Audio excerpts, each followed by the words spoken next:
আসসালামু আলাইকুম রহমতুল্লাহি ওবরকাতুহ। প্রিয় শিক্ষার্থী, আমার প্রিয় ছেলেমেয়েরা, আশা করি সবাই ভালো আছো। ছেলেমেয়েরা, তোমরা যারা ইন্টারমিডিয়েট টেস্ট পরীক্ষা শেষ করেছো, তোমাদের কিন্তু হাতে একেবারেই সময় কম। তোমাদের প্রত্যেকটা সাবজেক্টের পিছনে প্রচুর পরিশ্রম করতে হবে তুমি যদি সবচেয়ে ভালো রেজাল্ট করতে চাও। তো আমরা মূলত আলোচনা করবো আজকে ফিন্যান্সের একটা গুরুত্বপূর্ণ ছোট টপিক।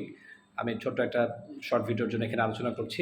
সেটা হচ্ছে যে আমাদের দীর্ঘমেয়াদী অর্থায়ন, ফিন্যান্স ফার্স্ট পেপারের ষষ্ঠ অধ্যায়। এই দীর্ঘমেয়াদী অর্থায়ন নিয়ে মূলত আমরা আজকে আলোচনা করব।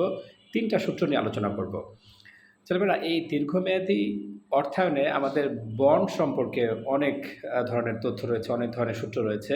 তো এইখান থেকে আমরা মূলত যেটা জানবো বা জানার চেষ্টা করবো সেটা হচ্ছে সাধারণত বন্ড 3 প্রকার। একটা হচ্ছে পরিশোধযোগ্য বন্ড, তারপর হচ্ছে চিরস্থায়ী বন্ড, তারপর হচ্ছে জিরো কুপন বন্ড। ছেলেমেয়েরা, পরিশোধযোগ্য বন্ড কোনটা? পরিশোধযোগ্য বন্ড হচ্ছে যেই বন্ডের সুদের হার এবং মেয়াদ উভয়ই থাকবে। যে বন্ডের সুদের হার এবং মেয়াদ দুটোই থাকবে সেটাকে আমরা বলছি পরিশোধযোগ্য বন্ড। আর চিরস্থায়ী বন্ড কোনটা?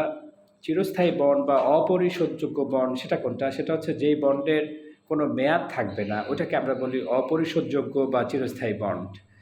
আর সবশেষে যে বন্ডটা নিয়ে আলোচনা করছি হচ্ছে জিরো কুপন বন্ড। বোঝাই যাচ্ছে যে যেই বন্ডের কুপন সুদের হার থাকবে না সেটাকে আমরা বলছি জিরো কুপন বন্ড। হ্যাঁ, সাধারণত আমাদের এই 3টা বন্ডের বর্তমান মূল্য নির্ণয়ের ক্ষেত্রে এই 3টা সূত্রের যে কোনো 2টা করতে হয়। তো এই জন্য আমাদের অনেকেই কিন্তু গুলিয়ে ফেলে যে কোনটা জিরো কুপন বন্ড, কোনটা পরিশোধযোগ্য বন্ড, কোনটা অপরিশোধযোগ্য বন্ড, কোনটা চিরস্থায়ী বন্ড। আশা করি যে এই বিষয়গুলো মাথায় নিয়ে তারপরে তোমরা কী করবে, সূত্রগুলো শিখবে, সহজেই পেরে যাবে।